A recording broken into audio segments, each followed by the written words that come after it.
नमस्कार साथियों, मैं डॉक्टर अंबिका वशिष्ठ आज आपके सामने एक ऐसी घटना को लेकर आई हूँ जिसे सुनने के बाद आप सभी हैरान रह जाएंगे।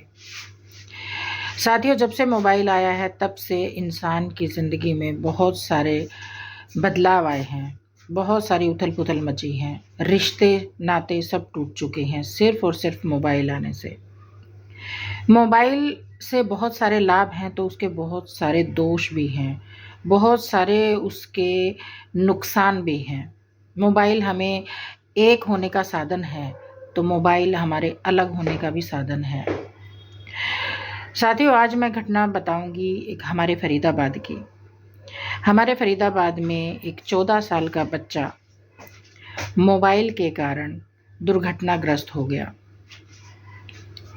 घटना ये थी कि बच्चा जो 14 साल का है, 9th क्लास में है, वो मोबाइल देख रहा था। काफ़ी टाइम से अपने मोबाइल में कुछ ताका झाकी कर रहा था और उसकी जो मदर है यानी कि मम्मी है, वो साथ में बगल में ट्यूशन पढ़ा रही थी बच्चों को। जब उसकी मम्मी ने देखा कि बच्चा काफ़ी देर से मोबाइल में लगा हुआ है तो उसकी मम्मी ने उसको मोबाइल देखने से मना किया। बोला कि पढ़ाई कर लो, काफ़ी देर तक मोबाइल देखना अच्छा नहीं होता बच्चों के लिए। लेकिन बच्चा नहीं माना, बार बार मना करता रहा और वो मोबाइल देखता ही रहा। अचानक उसके मम्मी ने उसका मोबाइल उसके हाथ से छीन लिया और अपने पास रख दिया। मोबाइल छीनने से बच्चा इतना ज़्यादा घबरा गया, इतना ज़्यादा घबरा गया कि वो काँपने लगा, वो परेशान होने लगा, उसकी मेंटल कंडीशन बहुत ज़्यादा ख़राब होने लगी।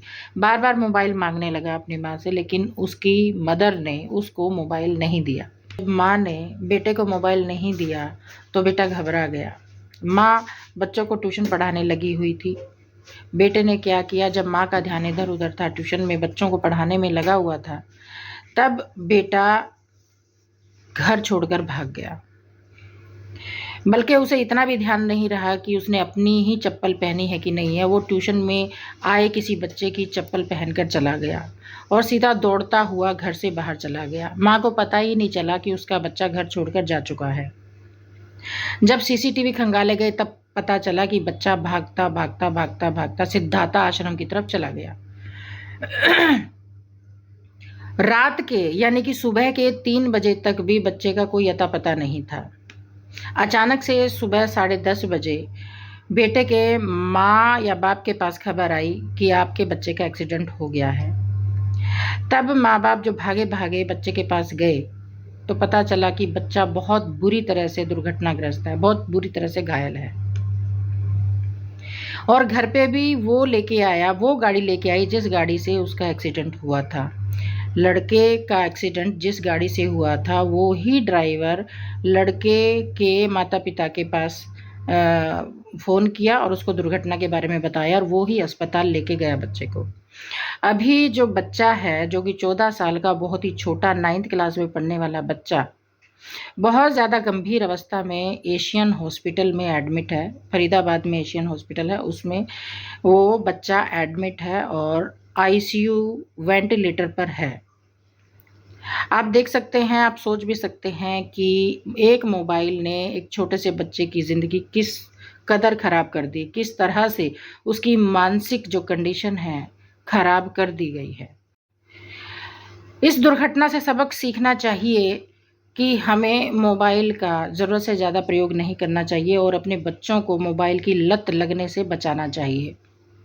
आजकल हमारे हर घर में बच्चों को मोबाइल की लत है, हर बच्चे के पास मोबाइल है और बच्चे हर वक्त पढ़ाई की बजाय मोबाइल में ही लगे रहते हैं। ये मोबाइल की लत बच्चों के भविष्य को खराब कर रही है, इसलिए माता पिता को चाहिए कि बच्चों को मोबाइल इतनी उम्र में ना दें, इतनी कम उम्र में ना दें और अपना भी मोबाइल कम यूज़ करने दें। ये मोबाइल का ही कारण है जो बच्चा इतनी बुरी तरह से दुर्घटनाग्रस्त हो गया और आज फरीदाबाद के एशियन हॉस्पिटल में आईसीयू में है। तो यही सबक मिलता है कि अपने बच्चों को मोबाइल कम यूज़ करने दें।